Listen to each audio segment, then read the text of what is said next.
السلام علیکم دوستو، تو آج میں ایک بار پھر سے حاضر ہوئی ہوں آپ لوگوں کے لیے ایک اچھی سی کہانی لے کر۔ ایسی ہی اچھی اچھی کہانیاں سننے کے لیے میرے چینل کو سبسکرائب کر دیں، شیئر کر دیں اور لائک کر دیں۔ چلیں جی شروع کرتے ہیں۔ مجھے پڑھنے دو۔ ہمارا اسکول گھر سے بہت نزدیک تھا۔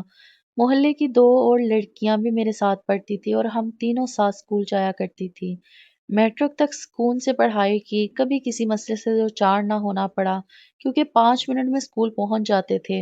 میٹرک کے بعد کالج داخلے کا مرحلہ آیا تو پریشانی لاحق ہو گئی۔ کالج گھر سے فاصلے پر تھا اور ابو روز کالج پہنچانے نہ جا سکتے تھے، جبکہ بھائی دونوں اپنے بزنس کے لیے صبح گھر سے نکلتے تو شام کو لوٹتے تھے۔ تبھی والد صاحب مجھ کو کالج داخلہ لینے کی اجازت نہ دے رہے تھے۔ بہت افسردہ تھی، کھانا پینا چھوڑ دیا۔ تب امی آڑے آئیں اور ابو کو سمجھایا کہ اب زمانہ پہلے جیسا نہیں رہا، لڑکیوں کو خود اعتمادی دینی چاہیے۔ محلے کی 2 بچیاں اور بھی کالج میں داخلہ لے رہی ہیں، اگر یہ ان کے ساتھ کالج چلی جائے گی تو اس میں کیا حرج ہے؟ آخر پہلے بھی تو یہ تینوں اکٹھی اسکول جاتی تھیں، آپ اجازت دے دیں۔ والد صاحب کا کہنا تھا کہ اسکول تو گھر سے 2 قدم پر ہے، مگر کالج کے لیے کسی سواری کا انتظام کرنا پڑے گا۔ بہرحال بہت دلائل دے کر امی جان نے بالآخر اپنی بات منوا لی اور مجھے کالج میں داخلے کا اذن مل گیا۔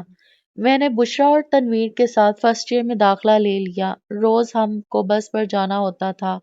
بس سٹاپ گھر سے زیادہ دور نہ تھا، مگر مقررہ وقت پر بس ملتی تھی، لہٰذا ہم ٹائم سے 15 منٹ پہلے گھر سے نکل جاتی تھی اور بس سٹاپ پر انتظار کرتی تھی۔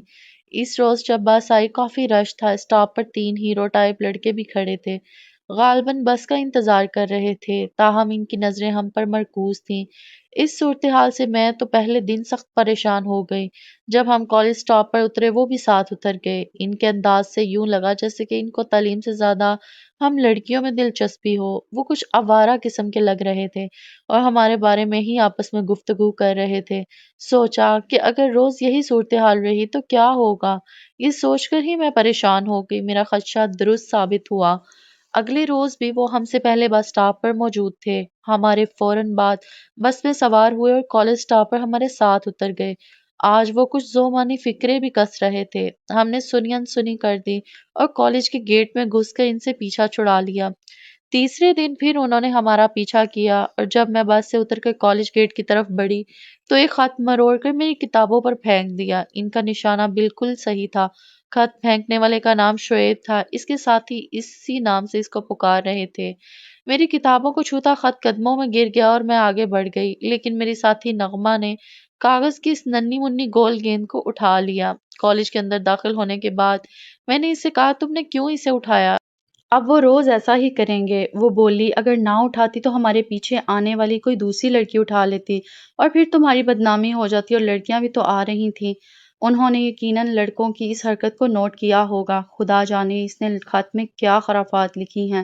دوسری لڑکیاں پڑھ لیتی تو تمہارا تماشا بناتی، اس وجہ سے اٹھایا ہے۔ لو اب پڑھ لو تم۔ ہم نے تجسس میں اس وقت کاغذ کو سیدھا کر کے پڑھا۔ لکھا تھا، ایک بار بات کر لو ورنہ روز ایسے ہی خط تم کو ملیں گے۔ تمہارا خادم شعیب۔ اس خادم کو روکنا ضروری ہے نغمہ، ورنہ میں کالج چھوڑ دوں گی۔ میں نے روحان سی ہو کر کہا۔ نغمہ دلیل لڑکی تھی، بولی، بیوقوف، ان 2 ٹکے کے آوارہ لڑکوں کی خاطر تم تعلیم کو خیر آباد کہہ دو گی؟ ہمت سے کام لو، ہم ان سے نمٹ لیں گے۔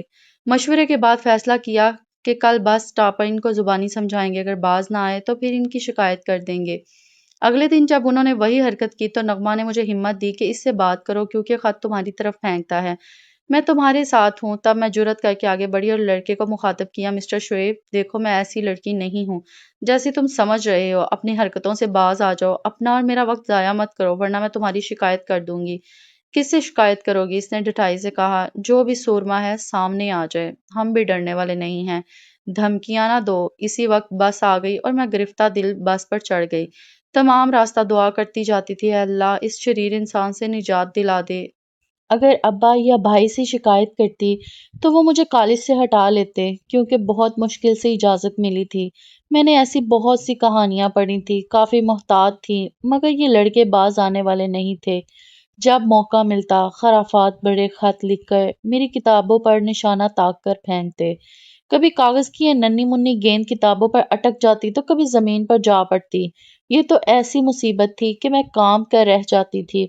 جب اس مسئلے کا کوئی حل سمجھ میں نہ آیا تو ایک روز جب کہ اتوار تھا اور چھٹی کے باعث بھائی گھر پہ تھے، میں نے بھائی جان سے بات کرنے کی ٹھان لی اور ان کو کہا آپ سے ضروری بات کرنی ہے۔ ایک مسئلے نے بہت پریشان کیا ہوا ہے، جبکہ تعلیم بھی ترک نہیں کرنا چاہتی۔ وہ بولے، ہاں ہاں کہو، میں تمہاری پوری طرح مدد اور پاسداری کروں گا۔ میں نے ان کو مسئلہ بتا دیا اور خط بھی دکھا دیا جس میں شعیب نے لکھا تھا کہ اگر ایک بار ملاقات کر لو تو پھر کبھی پریشان نہیں کروں گا۔ انہوں نے مجھے تسلی دی کہ فکر نہ کرو، میں ان بدماشوں سے نمٹ لوں گا۔ انہوں نے قلم اور کاغذ مانگا اور پھر میری طرف سے شعیب کو خط لکھا کہ فلاں دن فلاں پارک میں آ جاؤ۔ وقت بھی لکھ دیا اور یہ بھی کہ تمہارے بے حد اصرار پر ملاقات کر رہی ہوں، مگر یہ میری تم سے پہلی اور آخری ملاقات ہوگی۔ بہتر ہوگا تم اکیلے آ جاؤ اور کسی دوست کو ہمراہ نہ لانا۔ یہ بھی لکھا کہ میں سیاہ عبایا پہن کر آؤں گی۔ میں حیران ہو گئی کہ بھائی جان یہ کیا کر رہے ہیں، مگر ان سے وضاحت مانگنے کی مجھ میں جرأت نہ تھی۔ مقررہ دن مقررہ وقت پر بھائی جان نے میرے سب سے چھوٹے بھائی امین کو میرے جوتے پہنا دیے اور برقع بھی پہنا دیا۔ کپڑے بھی اسے میرے ہی پہنائے تھے۔ وہ ان دنوں 8ویں میں پڑھتا تھا اور میرے برابر قد تھا۔ اس پر میرے حلیے کا گمان ہوتا تھا۔ بھائی جان سے لے کر گاڑی میں مقررہ وقت سے کافی پہلے چلے گئے اور راستے میں اپنے دوستوں کو بھی ہمراہ لیا۔ یہ لوگ مقررہ جگہ پہنچے تو امین کو پارک میں بٹھا دیا۔ چہرہ نقاب سے پوشیدہ تھا۔ بھائی جان اور ان کے دوست جو ہاکیاں وغیرہ لے گئے تھے کچھ دوری پر گاڑی میں بیٹھ کر شعیب کا انتظار کرنے لگے۔ شعیب اکیلا نہیں آیا، اپنے دوستوں کے ہمراہ تھا۔ دونوں دوست موٹر سائیکل پر پارک کے پاس ٹھہر گئے اور یہ اندر آ کر ادھر ادھر دیکھنے لگا۔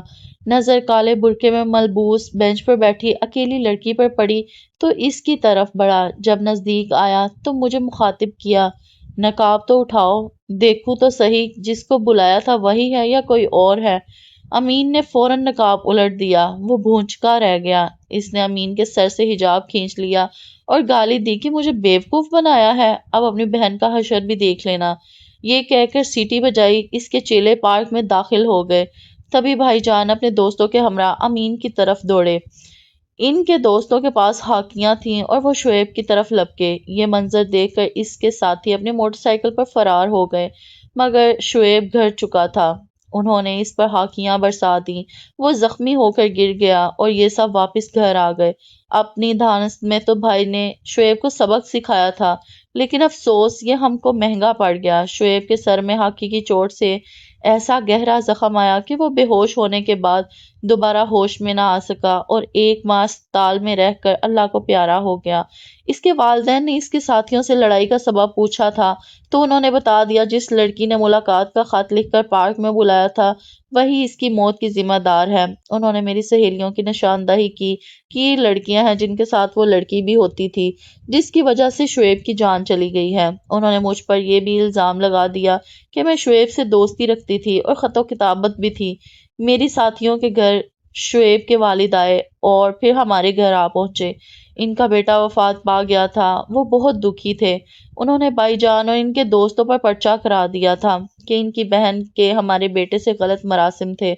سو انہوں نے دوستوں کے ہمراہ شعیب پر ہاکیوں سے حملہ کر کے اسے اتنا مضروب کیا کہ آخرکار وہ جان کی بازی ہار گیا۔ کیس کافی عرصہ چلا۔ والد صاحب نے عمر بھر کی جمع پونجی بھائی جان کو چھڑانے کے لیے لگا دی اور ہم شدید مالی مشکلات کا شکار ہو گئے۔ اس سانحے کا سب سے زیادہ تاریک پہلو یہ ہے کہ میرے بھائی کو جہاں 7 برس جیل کی سلاخوں کے پیچھے گزارنے پڑے وہاں میری تعلیم بھی ادھوری رہ گئی اور تعلیم حاصل کرنے کا خواب پورا نہ ہو سکا۔ آج بھی اخبارات میں تعلیم کی اہمیت پر مضامین شائع ہوتے ہیں اور یہی شور و غوغا سنائی دیتا ہے کہ اپنی لڑکیوں کو تعلیم دلوائیں اور ان کا مستقبل محفوظ کریں۔ یہ تو واقعی اچھی بات ہے، مگر میں سوچتی ہوں کہ ہمارا یہ معاشرہ اور اس کی سوچیں کب بدلیں گی؟